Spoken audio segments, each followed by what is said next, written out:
Hi guys.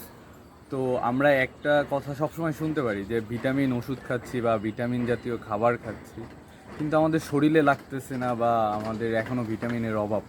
তো তার একটা বড় কারণ হইলো যে আমরা যেভাবেই ভিটামিন নিই, সেটা ট্যাবলেট আকারে বা আমরা খাবারের মাধ্যমে, কিন্তু তার সব থেকে মানে ওইটা গায়ে না লাগার একটা অন্যতম কারণ হইলো যে আমরা ক্যাফিন, মানে ক্যাফিন জাতীয় খাবারটা খাই, যেমন চা পান করি বা আপনার কফি পান করি। তো এই জন্যই হয় যে আপনার ভিটামিনটা কাজ করে না। যেমন অনেক ভিটামিন আছে, ভিটামিন সি, কে, এইগুলো হইলো যে আপনার শরীরে পানি আকারে মানে ইনটেক হয়।